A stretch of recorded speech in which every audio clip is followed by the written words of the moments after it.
তো hello guys, দেখো এখানে আমরা শোলা গাছ লাগাবো।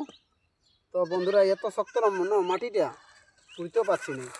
আর ওই ওই শোলা আমি ডাল্লাও দিলি কাটিয়ে না, ওই লাগালে এখন না লাগালে আর পরে হবে নাই, মরে যাবে। যাই হোক যাই হোক করে আমাদেরকে লাগাতে হবে নাকি, শক্ত হলেও কুড়িতে হবে।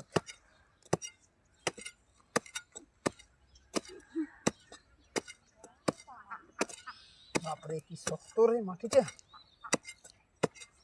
ঠিক আছে, তো এই দেখো আমরা জল দিছি, এত শক্ত মাটিটা যে ওই জল না দিলে কুড়িতেও পাচ্ছি না, ধর না এবার। আর টুকু জল দেওয়ার পরে টুকু এমনি এমনি করে দিতে হবে, তবেই জলটা ভালো করে ঢুকবে। যেমন লোহার মতন মাটিটা শক্ত। তো ঠিক আছে বন্ধুরা, যদি ভিডিওটা ভালো লাগে তো অবশ্যই বন্ধুদের ঠিনে পাঠান দিবে।